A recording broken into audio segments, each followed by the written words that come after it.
Between the tables were scattered a great number of cushions. Upon these my conductors seated themselves, signing for me to do likewise. With a pretty absence of ceremony they began to eat the fruit with their hands, flinging peel and stalks and so forth into the round openings in the sides of the tables. I was not loath to follow their example, for I felt thirsty and hungry. As I did so I surveyed the hall at my leisure, and perhaps the thing that struck me most was its dilapidated look. The stained glass windows, which displayed only a geometrical pattern, were broken in many places, and the curtains that hung across the lower end were thick with dust, and it caught my eye that the corner of the marble table near me was fractured. Nevertheless, the general effect was extremely rich and picturesque. There were perhaps a couple of hundred people dining in the hall, and most of them, seated as near to me as they could come, were watching me with interest, their little eyes shining over the fruit they were eating. All were clad in the same soft and yet strong, silky material. Fruit, by the by, was all their diet. These people of the remote future were strict vegetarians, and while I was with them, in spite of some carnal cravings, I had to be frugivorous also. Indeed, I found afterwards that horses, cattle, sheep, dogs had followed the ichthyosaurus into extinction. But the fruits were very delightful. One in particular that seemed to be in season all the time I was there, a flowery thing with a three-sided husk, was especially good, and I made it my staple. At first I was puzzled by all these strange fruits and by the strange flowers I saw, but later I began to perceive their import. However, I am telling you of my fruit dinner in the distant future now. So soon as my appetite was a little checked, I determined to make a resolute attempt to learn the speech of these new men of mine. Clearly, that was the next thing to do. The fruits seemed a convenient thing to begin upon, and holding one of these up, I began a series of interrogative sounds and gestures. I had some considerable difficulty in conveying my meaning. At first my efforts met with a stare of surprise or inextinguishable laughter. But presently a fair-haired little creature seemed to grasp my intention and repeated a name. They had to chatter and explain the business at great length to each other, and my first attempts to make the exquisite little sounds of their language caused an immense amount of amusement. However, I felt like a schoolmaster amidst children, and persisted, and presently I had a score of noun substantives, and at least at my command, and then I got to demonstrative pronouns, and even to the verb to eat.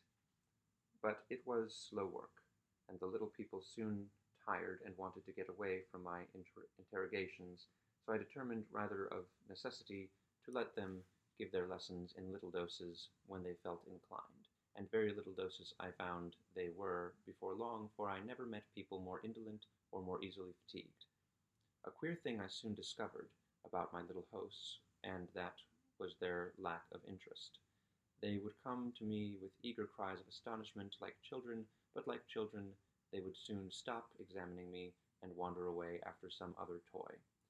The dinner and my conversational beginnings ended, I noted for the first time that almost all those who had surrounded me at first were gone. It is odd, too, how speedily I came to disregard these little people. I went out through the portal into the sunlit world again so soon as my hunger was satisfied. I was continually meeting more of these men of the future who would follow me at a little distance, chatter and laugh about me, and, having smiled and gesticulated in a friendly way, leave me again to my own devices. The calm of evening was upon the world as I emerged from the great hall, and the scene was lit by the warm glow of the setting sun. At first, things were very confusing. Everything was so entirely different from the world I had known, even the flowers. The big building I had left was situated on the slope of a broad river valley, but the Thames had shifted perhaps a mile from its present position.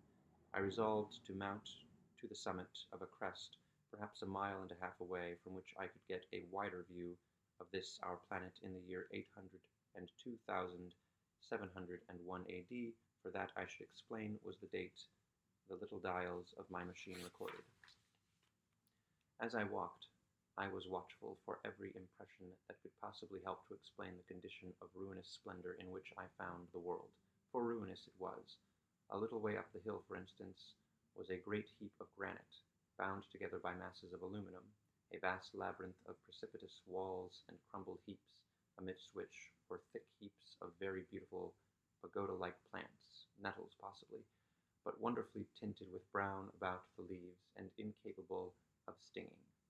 It was evidently the derelict remains of some vast structure, to what end built I could not determine.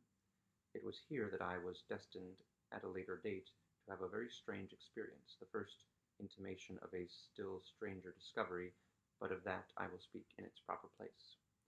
Looking round with a sudden thought, from a terrace on which I rested for a while, I realized that there were no small houses to be seen. Apparently the single house, and possibly even the household, had vanished. Here and there among the greenery were palace-like buildings, but the house and the cottage, which formed such characteristic features of our own English landscape, had disappeared. Communism, said I to myself. And on the heels of that came another thought. I looked at the half-dozen little figures that were following me. Then, in a flash, I perceived that all had the same form of costume, the same soft, hairless visage, and the same girlish rotundity of limb. It may seem strange, perhaps, that I had not noticed this before, but everything was so strange. Now I saw the fact plainly enough, in costume, and in all the differences of texture and bearing that now mark off the sexes from each other. These people of the future were alike, and the children seemed to my eyes to be but the miniatures of their parents. I judged then that the children of that time were extremely precocious, physically at least, and I found afterwards abundant verification of my opinion.